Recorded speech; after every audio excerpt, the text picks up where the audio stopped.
The end of the regular season is rapidly approaching. Playoff scenarios are starting to crystallize, and it's time. It's time for our Football Friday Youth Devotional. I'm Brandon Weaver. Thank you for joining me this week. And for the first time this year, we have something that has not happened. Both Batesville and Southside have road games. Southside is traveling over to Heber Springs tonight to take on one of their bitter rivals in the Panthers, while the Pioneers are going to travel over to the Jonesboro area and take on the Brookland Bearcats. Both games are going to start at 7 o'clock, and it's a highly important games that they play this week as they continue their playoff push and for trying to get the best seeding that they possibly can. It's a really important week for both the Southside and Batesville. So AC, Gentry, and all the rest of you guys, good luck, and we're hoping that you can get quality road wins again this week. Good luck tonight, guys, and for everybody that's going to be out on the road going to the ball games, y'all stay safe as well. So as the season starts to draw to a close, we usually see players step up and make big plays or have big games in really critical moments in order to help keep their team's hopes and dreams alive for that year. Maybe a good season turns into a magical season. A lot of times these quote unquote stars is who you expect to see, but every once in a while we'll see an unlikely hero emerge from nowhere. Now it could be a backup that's suddenly thrust into a starting lineup position. It could be somebody that's coming back from an injury.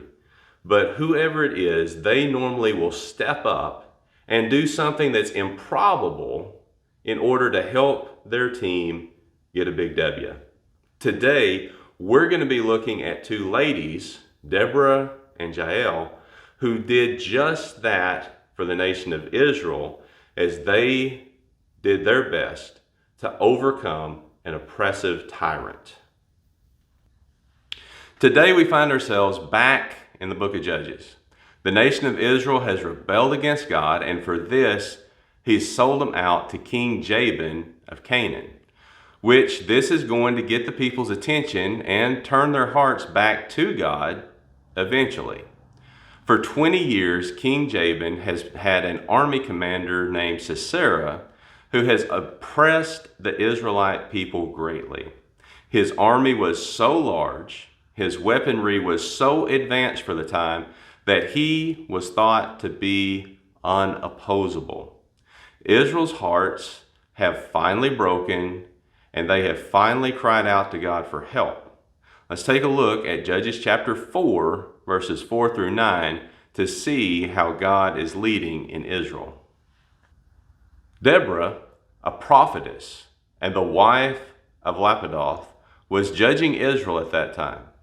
She would sit under the palm tree of Deborah between Ramah and Bethel in the hill country of Ephraim, and the Israelites went up to her to settle disputes. She summoned Barak, son of Abinoam from Kadesh of Naphtali, and said to him, "Hasn't the Lord, the God of Israel, commanded you? Go, deploy the troops on Mount Tabor, and take with you 10,000 men from the Naphtalites and the Zebulunites.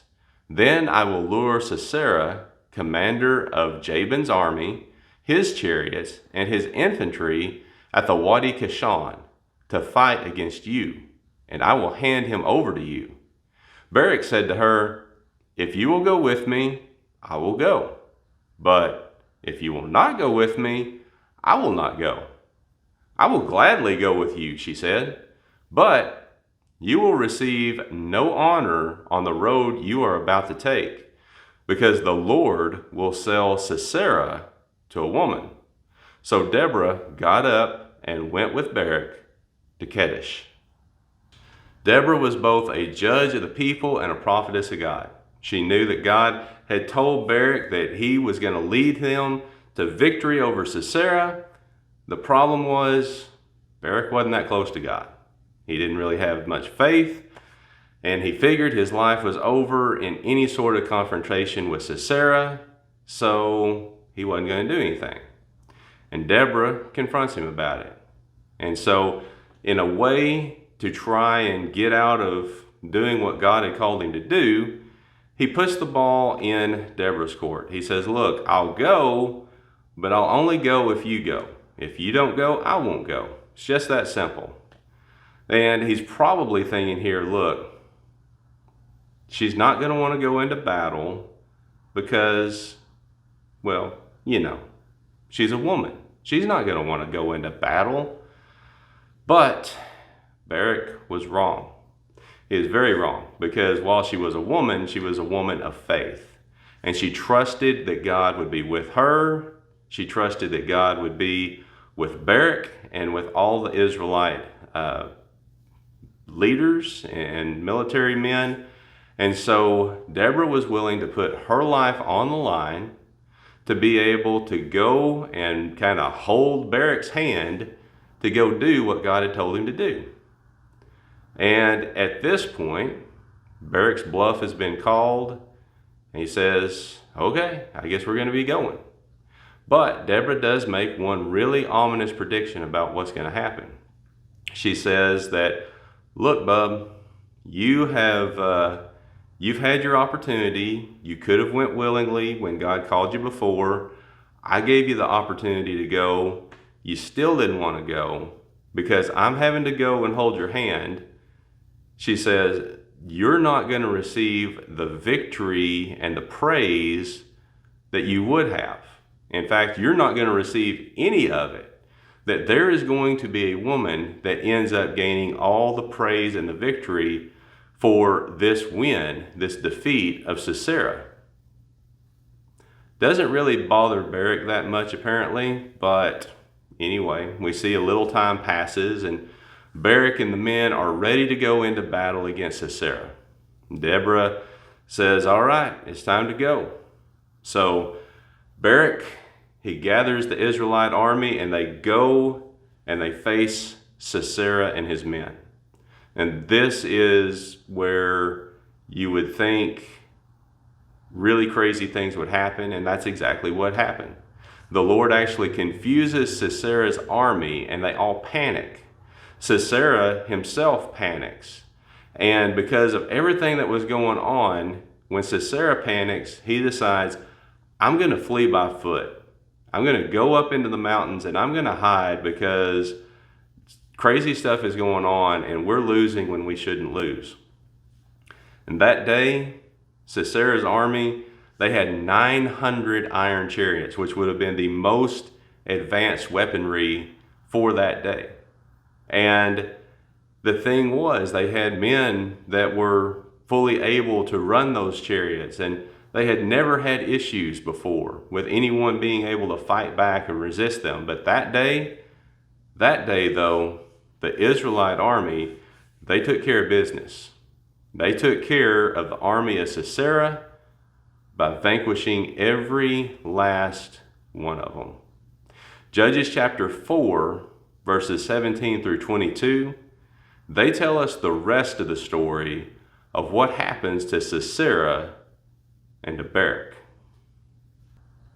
Sisera, meanwhile, fled on foot to the tent of Jael, the wife of Heber the Kenite, because there was an alliance between Jabin, king of Hazor, and the family of Heber the Kenite. Jael went out to meet Sisera and said to him, come, my lord, come right in. Don't be afraid. So he entered her tent, and she covered him with a blanket. I'm thirsty, he said. Please give me some water. She opened a skin of milk, gave him a drink, and covered him up. Stand in the doorway of the tent, he told her. If someone comes by and asks you, is anyone in there? Say no. But Jael, Heber's wife, picked up a tent peg and a hammer and went quietly to him while he lay fast asleep, exhausted. She drove the peg through his temple into the ground, and he died. Just then, Barak came by in pursuit of Sisera, and Jael went out to meet him. Come, she said, I will show you the man you're looking for." So he went in with her, and there lay Sisera with a tent peg through his temple, dead. When we call out to the Lord for help, whether you're on the ball field, the front lines, or just in a difficult place in life, you never know where that help is going to come from. Israel in that day was a patriarchal society, meaning that women had their place. It was just usually in the back. They were to take care of the kids and family stuff, that kind of stuff, but that's it. You left the big, meaningful, important stuff to the menfolk. They were the ones that would handle that. Sisera thought that he had a safe place to hide from Barak and the Israelite army, but he never saw Jael as being the Natasha Romanoff of the Bible. You know, Black Widow. We see, though, that Deborah was correct in her prophecy, that it was indeed a woman that took the life of Israel's main threat. Being both a woman and her family's alliance to King Jabin made Jael a highly unlikely hero for the nation of Israel, yet she was willing to step up and take care of matters when she was led to do what needed to be done.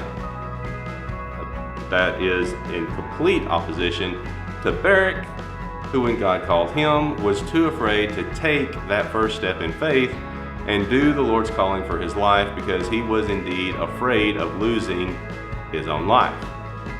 Never be afraid to take that first step in faith, whether it's for salvation or being led into a deeper relationship with God.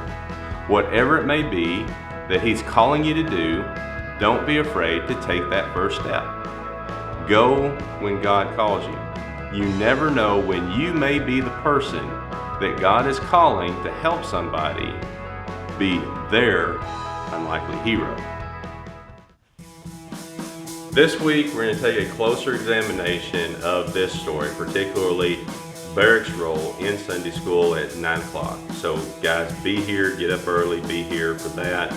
Also, Sunday night, October 24th, that's this week, is our big Lit Dove costume contest. It starts at 6 o'clock. We're going to have all kinds of food. We're going to have a nacho bar. We're going to have a sundae bar. So show up just for that because you're going to want to have all that you can possibly have on that. But then also we're going to have some games. We obviously are going to have costume contest and a Lit Dove contest. I've got celebrity judges coming in, and you guys have fun with it because it's the most fun that you're going to have is the effort that you put into it. So put a lot of effort into it, have fun with it. Remember, gift cards are going to go to the winners of our costume contest and our Lit Dove contest. If you don't win, everybody's going to walk away with a treat bag at the end of the night. So there's no real losers, except for those of us that, the adults that make ourselves look like idiots. But hey, it's for you guys. So there we go. Also, remember, Wednesday night, 6:30, it's our regular youth group meeting time. So be here for that. Invite your friends. Come early to eat before we get started, and we'll probably have some game time once we get things wrapped up that night as well. So just be here for that. It's always a good time. So everybody, look, stay safe on the road. Everybody's going to be traveling this week. Good luck, guys. Go get those important road wins. And I will see you guys Sunday morning at 9 o'clock.